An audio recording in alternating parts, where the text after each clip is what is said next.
Hai mai pensato che le parole che dice tuo figlio o a tua figlia prima di una partita o di una gara sono importantissime? Le parole non sono mai semplici suoni che volano via nell'aria, bla bla bla. Le parole sono come sementi lanciate in un terreno fertile. Possono far crescere frutti meravigliosi, piante straordinariamente belle o erbacce soffocanti. Sono ancoraggi emotivi, mattoni che costruiscono l'autostima di tuo figlio o di tua figlia, oppure colpi picconati che la sgretolano. Hai mai pensato quanto pesano veramente le parole che dici prima, durante e dopo una partita o una gara? Bene, se non ci hai pensato, è la puntata di oggi che ti aiuterà a comprendere e capire quanto le parole che dice tuo figlio o tua figlia sono importantissime. Caro genitore, buongiorno, buonasera, dipende da che ora stai ascoltando questo podcast. Io sono Giancarlo Fornei, mental coach sportivo e autore del metodo Allenamente Sport Facile, primo metodo di allenamento mentale che insegna a genitori e allenatori come costruire un'autostima d'acciaio nei giovani atleti. E oggi affrontiamo un tema da scossa elettrica, direi, uno di quelli che toccano sul vivo ogni genitore, papà, mamma, con un figlio o una figlia che pratica uno sport. Le parole che usiamo prima, durante e dopo una gara, ma anche un allenamento, sono fondamentali. Spesso siamo in totale buona fede, lo so, sono stato papà anch'io e quindi so esattamente che cosa significa parlare, raccontare, dire le cose ai propri figli. Mi ricordo chiaramente quando Seba e Mattia, i miei ragazzi, praticavano nuoto agonistico ed io ero lì che cercavo ovviamente di raccontare loro, di motivarli, di spingerli, di spronarli, non so io che cos'altro. E probabilmente, anzi, togliamo il probabilmente, sicuramente non azzeccavo, non usavo, mettiamolo così, i giusti termini e il giusto modo per elogiare, motivare e incentivare i miei figli. L'ho capito dopo. Avrei avuto bisogno all'epoca di un podcast proprio come questo. Perché tutti noi genitori vogliamo vederli vincere, vogliamo stimolare i nostri ragazzi, vogliamo proteggerli dalle delusioni della vita. Ma senza rendercene conto, usando le frasi sbagliate, finiamo per caricarli di un'ansia da prestazione pazzesca. Risultato? Invece di divertirsi e volare in campo o in piscina o dove volete voi, si bloccano e la loro autostima va a picco. Ma niente paura, oggi analizzeremo insieme cosa eliminare subito dal tuo vocabolario, dal vostro vocabolario, cosa dire per far spiccare il volo ai vostri ragazzi. E infine vi lascerò una sorta di esercizio pratico da applicare subito. Partiamo? Parte numero 1. Le parole che distruggono. Cosa non bisogna mai dire. Allora, partiamo subito con quello che devi cancellare con il pennello rosso, quello indelebile che proprio non puoi proprio più modificare dal tuo modo di comunicare. Sono quelle frasi che senza volerlo creano ansia e blocchi emotivi.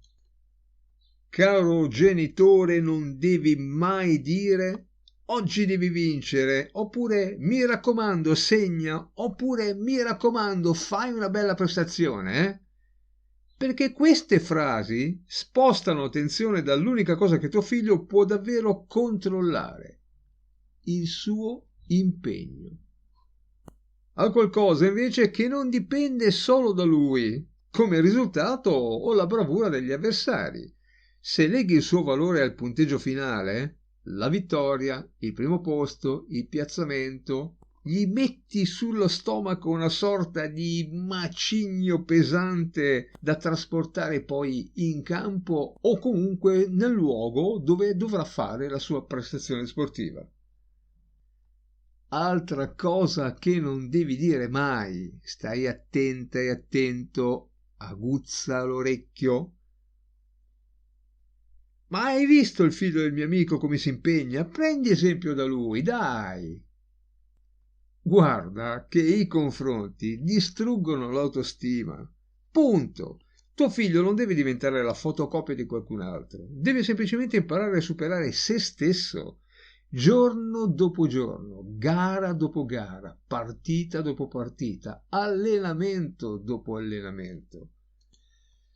Altra cosa, caro genitore, che devi proprio smettere di fare: quando sei in macchina, nel ritorno, alla fine della gara, alla fine della partita, quando prendi tuo figlio o tua figlia e tornate a casa, in macchina spesso c'è questo dialogo: ma perché hai fatto quel passaggio sbagliato al 10° minuto?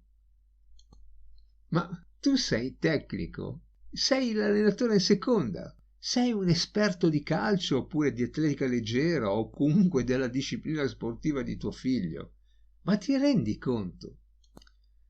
Guarda che la tua macchina, luogo che tu utilizzi per tornare a casa insieme a tuo figlio, non è la sala stampa per l'analisi tecnica o tattica dell'evento.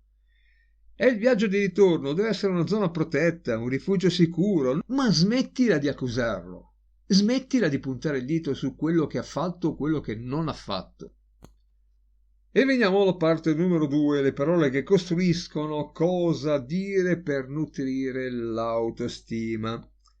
Beh, come ricordo spesso all'interno della mia guida sull'autostima, che ti invito a consultare se vuoi approfondire come funziona la mente dei ragazzi, la puoi scaricare e ricevere in formato PDF, scrivimi a info@giancarlofornet.com e te la manderò io completamente gratis.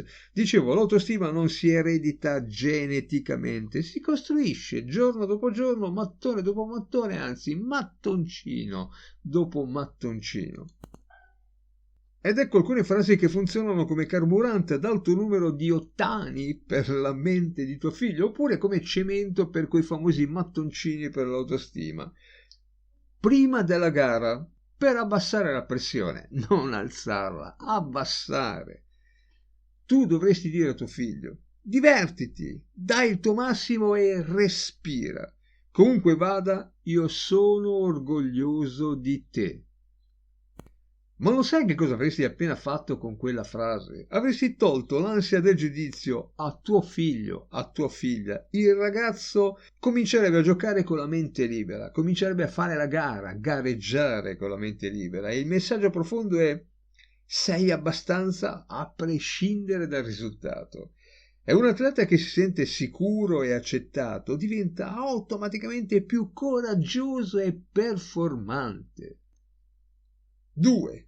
Dopo la gara, per valorizzare l'identità e non la prestazione. Ricordati che della prestazione a noi non ci frega una beata mazza, è sull'identità che devi lavorare. E potresti dire: mi è piaciuto tantissimo vederti giocare o gareggiare oggi, oppure sono orgoglioso di come ti sei impegnato, impegnata. Non gli hai detto sei il più forte del mondo, no, gli stai dimostrando che la sua presenza, la sua passione, il suo sforzo ti rendono felice. Questo separa nettamente il suo valore come persona dal tabellone dei punteggi. Lui o lei contano veramente per te, indipendentemente dall'esito della gara, dall'esito della partita. 3. Di fronte all'errore, per educare alla famosa resilienza. In questo caso potresti dire: ogni errore è solo un'informazione utile e le sconfitte sono allenamenti travestiti. Se tu dicessi una cosa di questo genere a tuo figlio o a tua figlia, insegneresti a lui o a lei che sbagliare non significa essere dei falliti, ma semplicemente attraversare una tappa fondamentale del processo di apprendimento. Del resto, chi è che non sbaglia mai nella vita? Tu, caro papà, caro mamma, caro genitore, quante volte hai sbagliato? Il paradosso è che sbagliando tuo figlio può veramente crescere. L'importante è che tu lo aiuti a comprendere questo passaggio e non lo colpevolizzi per questo. Parte 3. L'esercizio pratico. La regola dei 15 minuti. Ecco, qui ti regalo uno dei miei esercizi del metodo Allena Mente Sport Facile. E voglio lanciarti subito lo strumento concreto da mettere in pratica subito alla prossima partita, alla prossima gara o anche al prossimo allenamento. L'ho ribattezzato, come già detto, la regola dei 15 minuti. I primi 15 minuti dopo una gara, quando tuo figlio sale in auto o finisce di cambiarsi ancora nello spogliatoio, non parlare di sport. Chiedigli se ha sete, parla di cosa mangiare a cena, fai una battuta o metti la sua musica preferita, ma lascia che la sua mente stacchi completamente dal campo, dalla gara, dalla prestazione sportiva. Lascia che sia lui a iniziare. Se e quando vorrà parlare della partita, della gara, ti racconterà lui cosa ha provato. Tu limitati ad ascoltare con empatia, senza giudicare e senza fare il famoso secondo allenatore. Se è deluso o ha perso, fagli un'unica domanda trasformativa. Cosa hai imparato oggi che ti servirà la prossima volta? La ripeto? Cosa hai imparato oggi che ti servirà la prossima volta? In questo modo trasformerai la frustrazione della sconfitta in una preziosa lezione di vita. È quello di cui ha bisogno tuo figlio. Non ha bisogno che tu lo giudichi o fai l'esperto tecnico-tattico.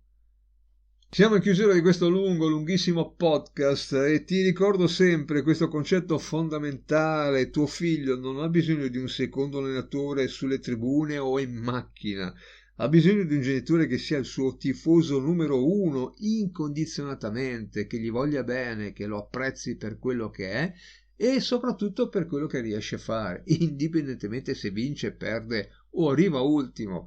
Mi ricordo quando Mattia gareggiava in piscina e c'erano quelle famose piscine con 6 corsie, la sesta corsia era sempre la sua, lui arrivava sempre sesto, ma quando usciva dall'acqua aveva un sorriso stampato in faccia favoloso.